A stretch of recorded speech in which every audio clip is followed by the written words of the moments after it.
भूखी हथनी और बच्चा।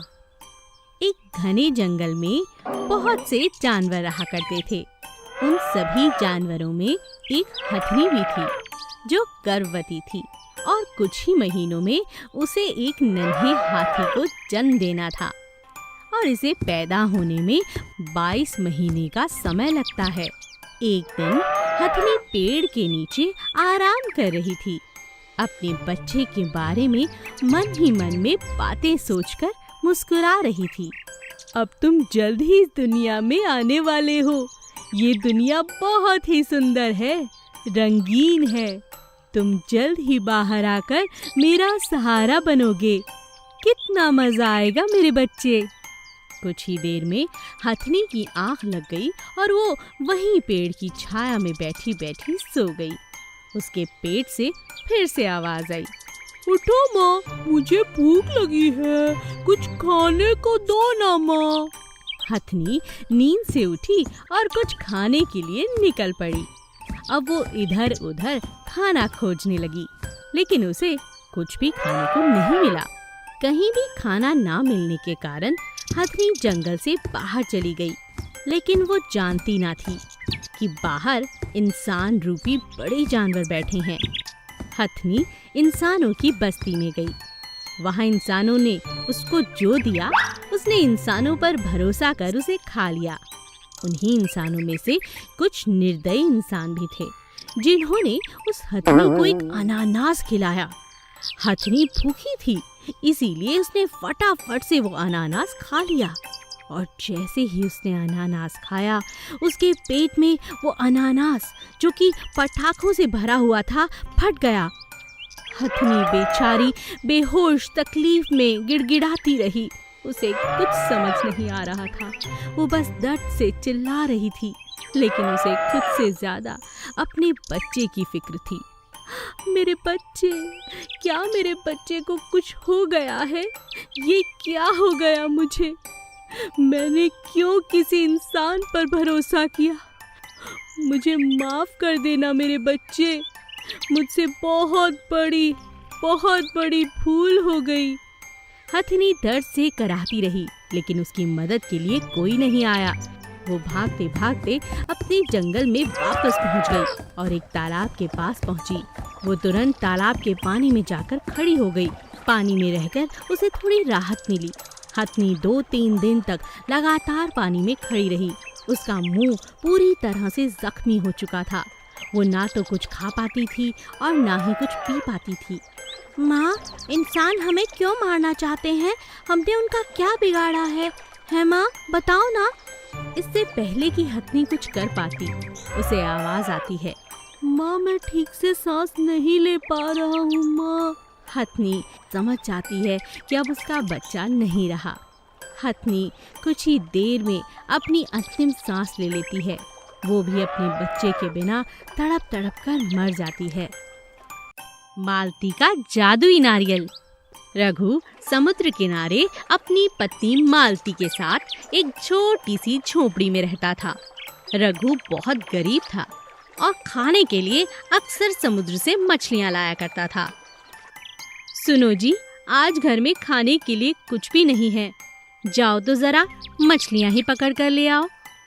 अरे भगवान, मछली मिलती तो है नहीं और मेरा तो जाल भी फटा हुआ है मेरी किस्मत की तरह। अगर फंसती भी है तो निकलकर भाग जाती है। ऐसी बात है तो लाओ, मैं तुम्हारा जाल सिल कर देती हूँ। वाह मालती, तुम तो बहुत समझदार हो। मेरी किस्मत बहुत अच्छी है जो मुझे तुम जैसी पत्नी मिली है। चलो बस अब तारीफ करना बंद करो और जाकर मछलियाँ पकड़ कर लाओ। रघु समुद्र में मछली पकड़ने चला जाता है और मालती रोज की तरह पूजा पाठ में लग जाती है।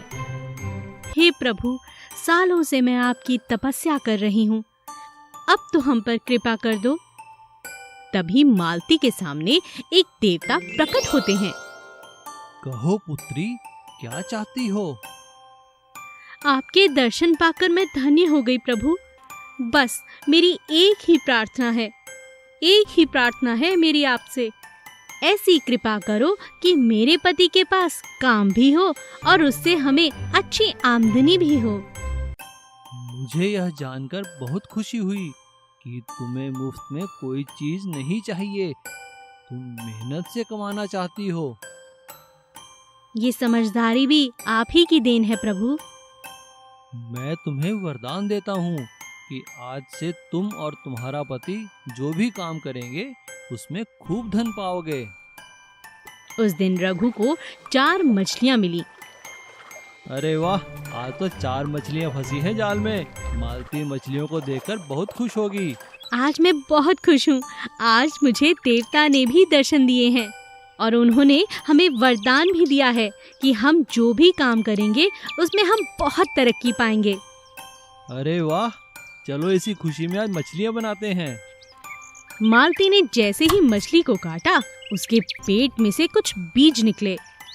अरे, मछलियों के पेट में ये बीज कैसे? यह तो नारियल के बीज हैं। मैं कल सुबह ही घर के बाहर इन्हें बो दूंगी।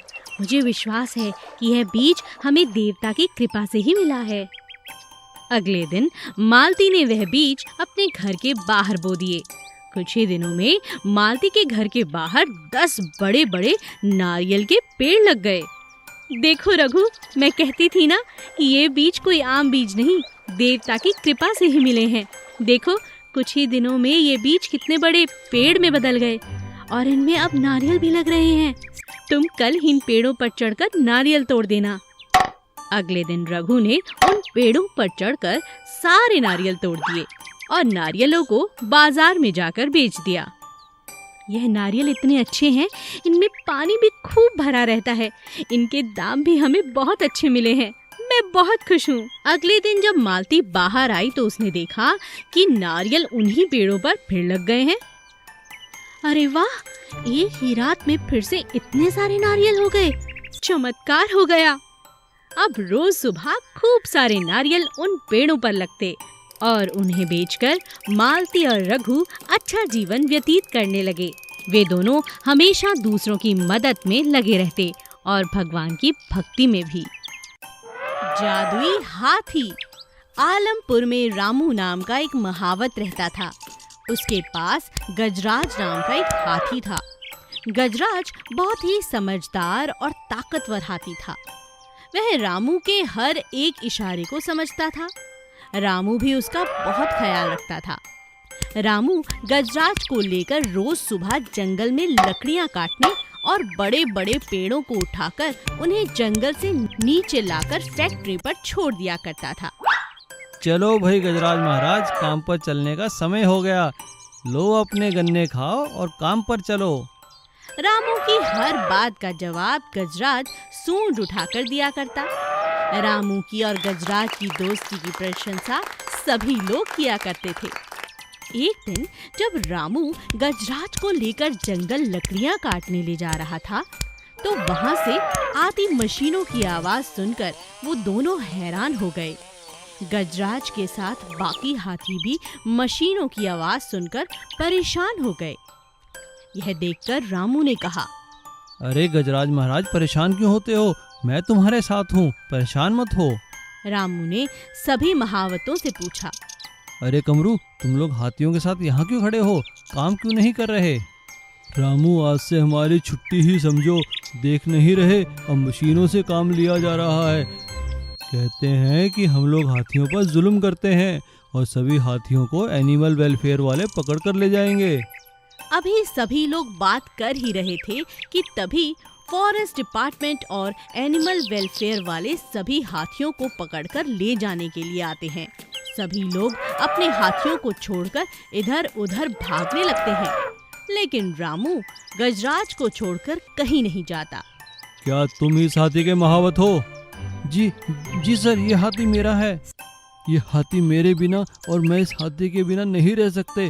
अब जहाँ कहेंगे मैं वहीं रहूँगा और इस हाथी के साथ ही रहूँगा। तो चलो इसे चिड़ियाघर लेकर चलो, अब ये वहीं रहेगा। रामू मान जाता है। कई दिन बीत गए। एक दिन खूब बारिश होती है। जंगल को जाने वाली सड़क टूट जाती है। तभी जंगल की तरफ से शोर सुनाई देता है। क्या हुआ सर? ये शोर कैसा? अरे तुम्हें नहीं पता, रात को काफी बारिश हुई है और पहाड़ी का एक टुकड़ा नीचे गिर गया है। पेड़ों के नीचे काफी आदमी दबे हैं और मशीनें ऊपर तक नहीं पहुंच पा रही हैं। सर आप मुझे गजराज के साथ वहां जाने दीजिए। मैं एक एक करके सभी लोगों को सकुशल निकाल लूंगा। एक मौका तो दीजिए। मजबूरी में ऑफिसर रामू की बात मान लेते हैं। रामू गजराज को लेकर पहाड़ी पर जाता है और सभी पेड़ों को हटाकर नीचे दबे हुए लोगों को सुरक्षित निकाल लेता है। यह सब देखकर सभी उसकी बहुत तारीफ करते हैं। रामू कहता है, यह कोई आम हाथी नहीं, यह तो मेरा जादुई हाथी है, जादुई हाथी। सरकार गजराज और रामू को इनाम देती है और उन्हें खुले में रहने की इजाजत भी मिल जाती है।